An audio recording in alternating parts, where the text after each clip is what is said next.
السلام علیکم، آپ دیکھ رہے ہیں گولڈن ورڈز اور میں ہوں غزنفر اقبال۔ ناظرین، آج کی ویڈیو میں ہم آپ کو بتانے جا رہے ہیں طلاق کی دلچسپ رسومات اور عجیب و غریب قوانین۔ ویڈیو کی ڈیٹیل میں جانے سے پہلے جلدی سے ہمارے چینل کو سبسکرائب کریں تاکہ ہماری نئی آنے والی ویڈیوز کا نوٹیفیکیشن آپ تک پہنچ سکے۔ جینگ افراد چین سے تعلق رکھنے والی ایک اقلیتی نسل کے افراد ہیں جن کے ہاں طلاق کا ایک مخصوص طریقہ ہے جس کے مطابق طلاق کے سرٹیفکیٹ پر دستخط گھر کے اندر نہیں کیا جا سکتا۔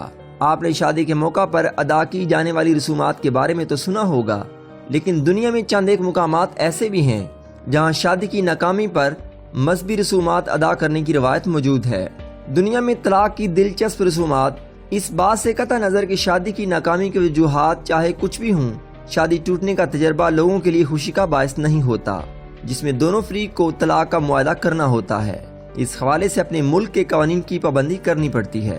جاپان میں ایک ایسا منظر واقع ہے جو اپنے زائرین کو ناکام شادی ٹوائلٹ میں بہانے کی پیشکش کرتا ہے۔ وسطی جاپان کے صوبے گوما میں منٹو کوجی ٹیمپل ازدواجی تعلقات سے چھٹکارا حاصل کرنے والے جوڑوں کو ایک کاغذ پر تمام گلے شکوے لکھنے اور طلاق کی وجوہات بیان کرنے کا موقع فراہم کرتا ہے، جسے بعد میں فلیش میں بہا دیا جاتا ہے۔ جرمنی کے ایک چرچ میں طلاق پر ماتم کی رسم، یہ سن 2000 کی بات ہے۔ جرمنی میں ایک پادری مارگوٹ کاسمین نے ملک کے تمام گرجا گھروں میں طلاق کے موقع پر ماتم کی رسم ادا کرنے کی تجویز پیش کی، جس کے بعد ان کی تجویز پر گرجا گھروں میں طلاق کے موقع پر بڑے پیمانے پر ماتم کی رسم ادا کی گئی۔ ان تقریبات میں دونوں فریقین دوستوں اور رشتہ داروں کو اپنی شادی کی ناکامی کی وجوہات سے آگاہ کرتے ہیں۔ جینگ افراد چین سے تعلق رکھنے والی ایک اقلیتی نسل کے افراد ہیں جن کے ہاں طلاق کا ایک مخصوص طریقہ ہے جس کے مطابق طلاق کے سرٹیفکیٹ پر دستخط گھر کے اندر نہیں کیا جا سکتا اور دستخط کرنے کے فوراً بعد قلم اور دوات کو برا شگون سمجھ کر دور پھینک دیا جاتا ہے۔ چین میں ایک سرکاری ڈاک خانے کی طرف سے ایک ایسی مہم چلائی گئی جس میں شادی شدہ جوڑوں کو ایک محبت نامہ لکھنے کی ترکیب دی گئی جسے شادی کے 7 برس بعد شریک حیات کو ارسال کیا جائے گا۔ اس اقدام کا مقصد دراصل ملک میں طلاق کی شرح کو کم کرنا تھا تاکہ 7 برس بعد محبت نامہ پانے والے میاں بیوی ایک بار پھر سے اس محبت کو یاد کر سکیں جس نے انہیں ملایا تھا۔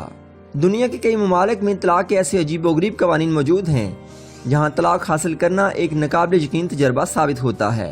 دنیا میں فلپائن واحد ملک ہے جس کا قانون آج بھی شہریوں کو طلاق کی اجازت نہیں دیتا، تاہم 1985 سے سن 2000 کے درمیان جاپان میں طلاق کی شرح سب سے زیادہ تھی۔ اس کی وجوہات سے پتہ چلتا ہے کہ سن 2006 میں جاپانی جوڑوں میں شادی کے 20 برس بعد طلاق لینے کا رواج زیادہ ہو گیا تھا۔ ماہرین کا کہنا تھا کہ یہ ریٹائرڈ ہسبینڈ سنڈروم کی وجہ سے تھا، یعنی ایسے شوہروں کی وجہ سے جو روزگار کے لیے ملک سے باہر رہتے ہیں اور اپنی بیوی کو زیادہ نہیں جانتے، لیکن ریٹائرمنٹ کے بعد انہیں اپنی بیوی میں ہر طرح کے عیب نظر آتے ہیں۔ ریاست متحدہ امریکہ کی 7 ریاستوں میں، جن میں ریاست نیو میکسیکو شامل ہے، شادی کی ناکامی کی وجہ ایک تیسرے فریق کو ٹھہرایا جا سکتا ہے اور شادی خراب کرنے والے تیسرے شخص پر شادی کے نقصان کے لیے بھاری رقم کا جرمانہ عائد کر دیا جاتا ہے، تاہم اس الزام کو ثابت کرنے کے لیے ثبوتوں کی ضرورت پڑتی ہے۔ ساس سے برا سلوک طلاق کی وجہ نہیں ہو سکتا۔ امریکی ریاست کینساس میں شادی کو طویل مدت تک قائم رکھنے کے لیے طلاق کے ایک ایسا قانون موجود ہے جس کے تحت دونوں فریق کو اس بات کی اجازت نہیں ہے کہ وہ ساس کے ساتھ بدسلوکی یا برے تعلقات رکھنے پر ایک دوسرے کو طلاق دے سکیں۔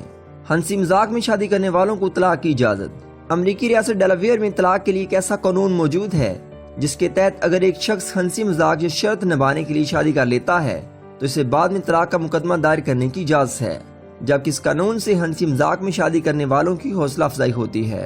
آسٹریلیا میں قبائلی خواتین کو یہ حق حاصل ہے کہ وہ یا تو اپنے شوہر کو طلاق دینے کے لیے آمادہ کریں یا پھر شادی سے چھٹکارا پانے کے لیے ایک دوسری شادی کر لیں۔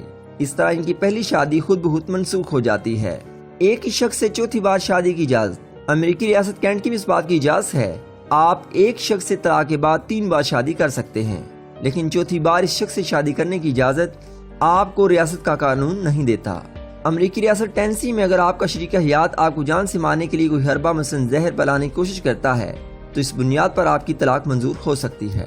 نیو یارک میں اگر آپ یہ ثابت کر سکیں آپ کے شریک حیات کی دماغی حالت ٹھیک نہیں ہے تو آپ کو طلاق مل سکتی ہے، لیکن اس کے لیے ضروری ہے کہ آپ شادی کے دوران شریک حیات کی دماغی حالت کم از کم 5 سالوں سے خراب رہی ہو۔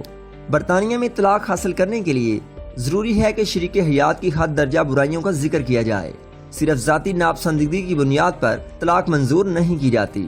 یہی وجہ ہے کہ برطانیہ میں جوڑے طلاق کے لیے شریک حیات میں عجیب و غریب عیب تلاش کرتے ہیں۔